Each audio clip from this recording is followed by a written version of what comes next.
মাননীয় বিশ্ব বাংলা বিশ্ববিদ্যালয়ের উপাচার্য মহাশয় এবং কর্মসূচি মহাশয় এবং ফিনল্যান্ড থেকে আগত বিশিষ্ট গবেষক অধ্যাপক শোভন চক্রবর্তী, ডক্টর প্রভাকর থাপা ও অন্যান্য অধ্যাপক, আধিকারিক, শিক্ষার্থী ও গবেষকদের যথাযথ স্থানে যথাযোগ্য মর্যাদা জ্ঞাপন করে আমি সংক্ষিপ্তই বলবো, বেলা চলে গেছে। ভারতবর্ষে একটা অদ্ভুত জিনিস, সেটা হলো যতগুলো বড় রাজনৈতিক দল প্রতিষ্ঠিত, তার সবগুলোই প্রতিষ্ঠা করেছে বাঙালি। জাতীয় Congress Umeshchandra Bandyopadhyay, communist party of India Manabendranath Roy এবং ভারতীয় জনসংঘ পরবর্তীকালে তার আজকের যে রূপ আমরা দেখতে পাচ্ছি ভারতীয় জনতা পার্টি, আপনারা বুঝতেই পারছেন শ্যামাপ্রসাদ মুখোপাধ্যায়ের ক্ষমতা আছে। অথচ এই যতগুলো রাজনৈতিক দল বাঙালির দ্বারা প্রতিষ্ঠিত, ধীরে ধীরে বাঙালি থেকে সেটা দূরে চলে গেছে, অন্য রাজ্যে কেন্দ্রীভূত হয়ে গেছে। কংগ্রেস যখন বাঙালি বিচ্যুত হয়ে দখলদারি এসে গেল, কমিউনিস্ট পার্টি তার একটা বিকল্প জায়গা তৈরি করল। তারপর সেখানে দখলদারি তো চলে গেল, শ্যামাপ্রসাদ আবির্ভূত হলেন ভারতীয় জনসংঘ। আমি এই কথাগুলো কেন বলছি, একজন ব্যক্তি তার সম্পর্কে বিভিন্ন যে আলোচনা, আপনার বিভিন্ন গবেষণা গ্রন্থ, বিশেষ করে সমাজ মাধ্যমে তো এখন নানা রকমের কথা ছড়িয়ে আছে। মনে রাখবেন, রাজনীতির যে সমস্ত ব্যক্তিরা আছে তাদের নিয়ে বিচার করতে গেলে সমকালীন রাজনীতিতে জানা দরকার। আমি যদি আজকের যুগে দাঁড়িয়ে আজ থেকে 75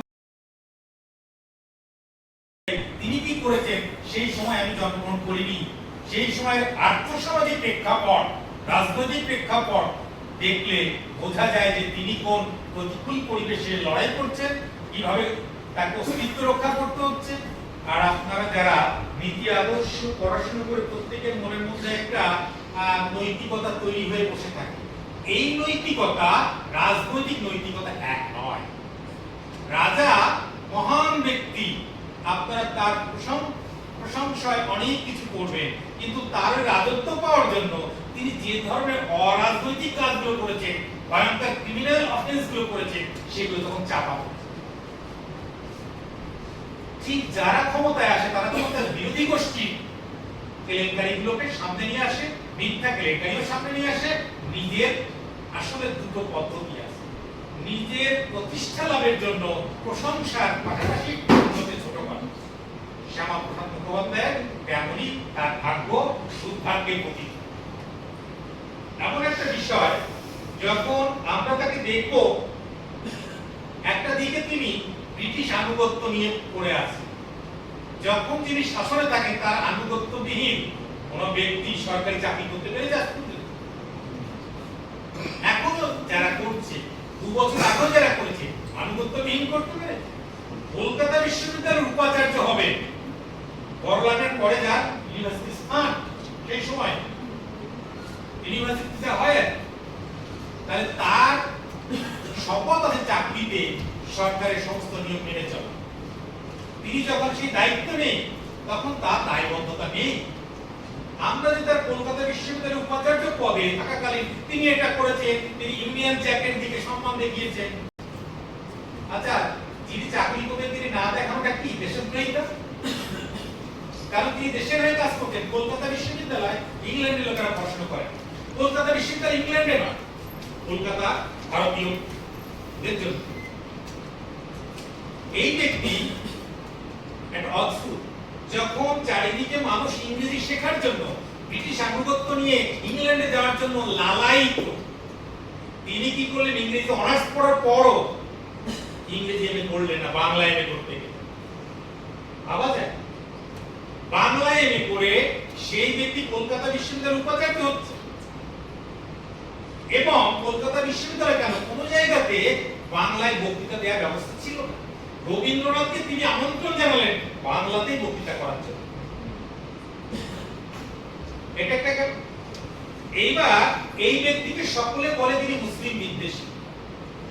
রাজনীতিতে কে কার বিদ্বেষী আমরা দু চারটে কথা দিয়ে ন্যারেটিভ তৈরি করতে পারি না, কারণ তার জীবন কর্ম দেখলে বোঝা যায় এই এই কথাগুলো ছেদকর। যে ব্যক্তি 1941 সালে বলছে যে মুসলিম লীগ যখন ধর্মের ভিত্তিতে ভাগ করতে চাইছে, তাহলে কি ভারতবর্ষে যত মুসলিম আছে তারা কি তল্পি কুটিয়ে মুসলিম পাকিস্তানে চলে যাবে? যাওয়া উচিত। তাই যদি না যায় তাহলে তাদের উচিত নয় ধর্মের নামে ভাগাভাগি করা। কারণ পাশাপাশি ওই সময়ে কৃষক প্রজা পার্টি একে ফজলুল হক প্রতিষ্ঠা করেছে, কংগ্রেসের বিরুদ্ধে ভোটে তারা জয়লাভ করে এই ভারতীয় জনসংঘে শ্যামাপ্রসাদ মুখার্জি তাদের সঙ্গে গিয়ে অ্যালায়েন্স করে, তাহলে তিনি সরকারের অর্থমন্ত্রী হতেন যদি তিনি মুসলিম বিদ্বেষী হতেন। কংগ্রেসের বিরুদ্ধে প্যারালাল পাওয়ার তৈরি করলেন, বাঙালির পাওয়ার। একমাত্র এটা মনে রাখা দরকার, আমি একটু বলেছি জাতীয় কংগ্রেস হাইজ্যাক হয়ে গেছে, কমিউনিস্ট পার্টি হাইজ্যাক হয়ে গেছে।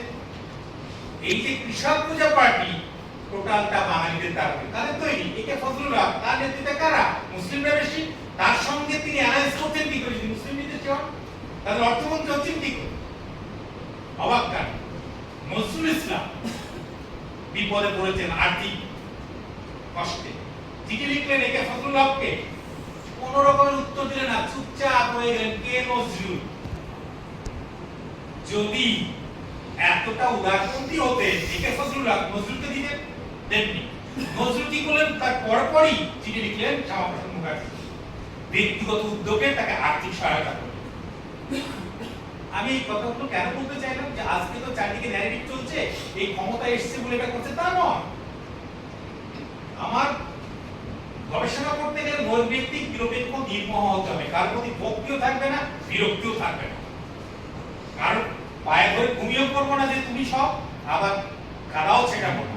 তার যা যথার্থ সেটাই তুলে আনা দায়িত্ব গবেষকের, শিক্ষাবিদের। কারণ রাজনীতিতে পরিবর্তন হোক যাই হোক আসবে, যারা শিক্ষার সঙ্গে যুক্ত তারা পুরোহিতের কাজ করবে, তারা তাদেরকে নিয়ে আসবে শিক্ষাটাকে ধারাবাহিকতা বজায় রাখার জন্য। তাদের আর্থিক সাহায্য দরকার, তাদের প্রশাসনিক সাহায্য দরকার, শিক্ষাটা তার নিজের মতো চলবে। শিক্ষার মধ্যে যদি আমি কোনো মতভেদ দ্বারা প্রভাবিত হয়ে আমি এক দলের মতো কথা বলি, যেটা হয়ে এসছে, সেটা হওয়া বাঞ্ছনীয় নয়। আমাদের ব্রেন ওয়াশ হয়ে এসছে বলেই আমরা এটা করে থাকি। আমি শেষ করে দিচ্ছি, কারণ আমরা তাপসের ইন্টারেস্টিং বক্তৃতাটা শুনবো। আরেকটা কথা হচ্ছে, রাজনীতিতে সফল এবং ব্যর্থ, যে সফল হয় তার তখন গুণের শেষ থাকে, আর যে ব্যর্থ হয় তার দোষের সীমা থাকে না। আর যদি কোন সময় ব্যক্তিগতভাবে নিরপেক্ষ বিচার হয়, তখন কি হয়? ওই ব্যর্থ ব্যক্তিকে বলে আসলে উনি সৎ, এই জন্য উনি কুটিলতা করেননি, এই জন্য উনি ব্যর্থ হয়েছে।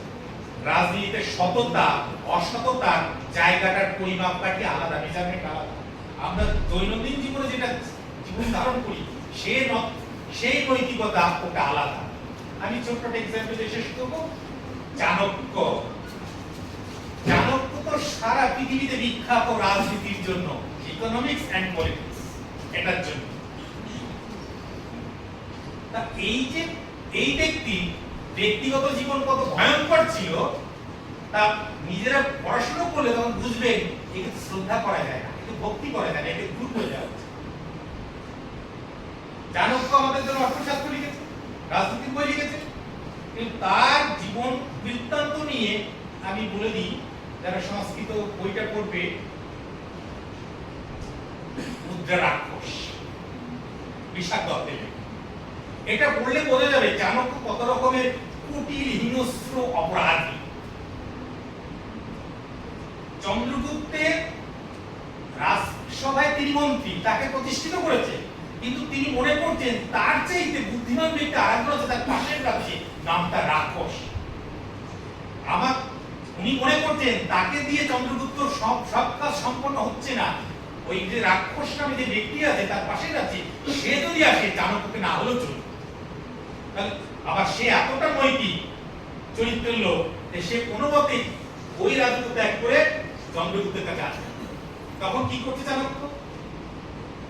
ওই ব্যক্তি আত্মীয় পরিজনকে হিংস্রভাবে শাস্তি ব্যবস্থা করছে, গাছে ঝুলিয়ে রাখছে, তাকে বিভিন্ন রকমের করাপশন তৈরি করে ভয়ঙ্কর চাপে ফেলে সে একা করে দিল। বাধ্য হয়ে রাখতে বললো ঠিক আছে, যে কখনো শুনো যখন বন্ধুর আত্মীয় সন্তানদেরকে হত্যা করতে উদ্যত সেদিন নিজের সন্তান নিজের পরিবারের কথা চিন্তা করে রাখ, সেদিন বললো ঠিক আছে চাণক্য, আমি আসছি চন্দ্রগুপ্তের কাছে, আমি মেনে নিলাম তোমার। তার মানে যে চাণক্য নীতিটা হলো চলি, যে চাণক্যর ব্যক্তি চরিত্রটা যদি তখন বিচার করব তখন কি মনে হবে এই দিকটা খুব খারাপ অনালোচিত, কিন্তু এই দিকটা আলোচনার দিকে আসলে অর্থাৎ রাজনীতির অন্ধকার আর আলো, এটা হচ্ছে একটা পার্সপেক্টিভ থাকে। আমি কোন দলের হয়ে চিন্তা করছি বা চিন্তাটা আমি সেই দলের হয়ে তখন ভাবছি। আমি যদি দল মত নির্বিশেষে নৈর্ব্যক্তিকতা লাভ করি তখন কিন্তু আমার কাছে শ্যামাপ্রসাদ মুখার্জি, বিধানচন্দ্র রায় সকলেই আমাদের কাছে গবেষণার বস্তু। ঠিক কেমন ক্লাস 7 যারা জবাবগুলো প্রশ্নচ্ছেদ করছে, প্রত্যেকটা অংশ বিধি দল, তখন তো তার প্রতি মায়াও থাকছে না, দুঃখও থাকছে না, ভক্তিও থাকছে না, বিরক্তিও থাকছে না। এইরকমই হৃদয় নিয়ে আমাদেরকে গবেষণাটা করতে হবে। সেই জন্যই আমি সকলকে বলছি যে অল্প পরিসরে শ্যামাপ্রসাদ দিয়ে বলা যায় না, তাকে বলতে গেলে অনেকটা সময় লাগে, ওয়ার্কশপ করা উচিত।